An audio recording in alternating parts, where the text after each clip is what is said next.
So question क्या कह रहा है, ए बी सी डी इन विच, तो कंस्ट्रक्ट कोऑर्डिनेटर करना है ए बी सी डी। ठीक है, तो पहले जो आपको दे रखा है फर्स्ट, सबसे पहले आप एक रफ कोऑर्डिनेटर बना लोगे जिसका नाम A B C D. It should be sequence, A B C D मत करना। समझ में आया क्या बोला? Yes, sir. इसको ठीक है, A B C D it should be sequence. टेढ़ा मेढ़ा नहीं होना चाहिए कि ए बी यहाँ हो सी डी यहाँ हो, ऐसा नहीं होना चाहिए। ठीक है, इसके बाद क्या क्या गिवन है, ए बी की वैल्यू 3.6 वो यहाँ लिख दो। ठीक है, फिर बी सी की वैल्यू कितनी 5.5 वो यहाँ लिख दीजिए। सी डी की वैल्यू कितनी है 4.9 यहाँ लिख दीजिए। डी ए की वैल्यू कितनी है 5.3 यहाँ लिख दीजिए। फिर ए सी आपको एक डायगोनल ज़रूर दे रखी होगी, या तो वो ए सी होगी या वो बी डी होगी। एक डायगोनल 100% आपको गिवन होगी। ठीक है, फिर आपका स्केल लो, स्केल में सबसे पहले जो आपका बेस है ए बी 3.6 वो बनाओ। तो 3.6 आप बना सकते हो आराम से। नॉर्मली यहाँ रखो 3, 0 से 3.6 ये वाली लाइन दिख रही है, Yes, sir. यहाँ तक बनाना है। तो 0 से 3.6 ये बन गई लाइन आपकी।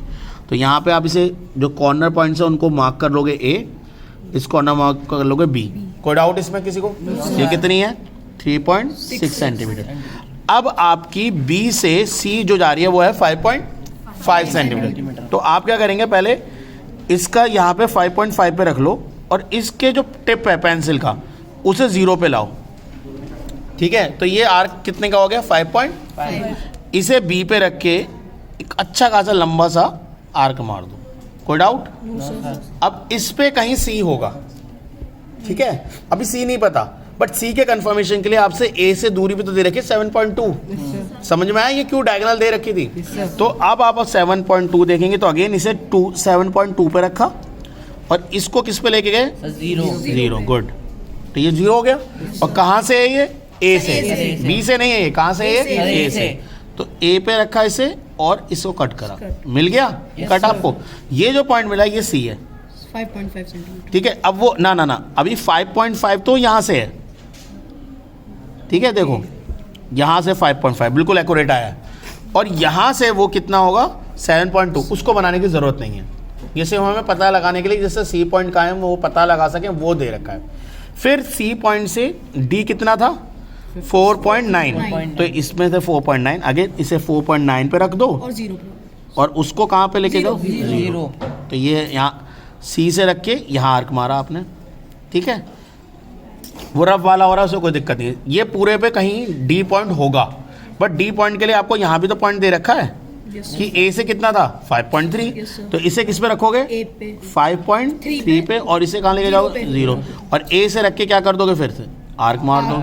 तो आपको जैसे ही आपने आर्क मारा मिल गया पॉइंट। Yes, sir. ये पॉइंट जो मिला ये कौन सा पॉइंट हो जाएगा डी, और इसको आप जोड़ दीजिए। ये देखिए 5.2 आया और इसको इससे जोड़ दो, और देखो ये 4.9 दे रखा था और आया भी 4.9 ही है। Yes, sir. अब आपसे वो क्या कर सकते हैं, अब देखो टीचर को कंस्ट्रक्शन चेक करने में टाइम लगेगा, स्केल लेके कंस्ट्रक्शन चेक तो करेगा नहीं।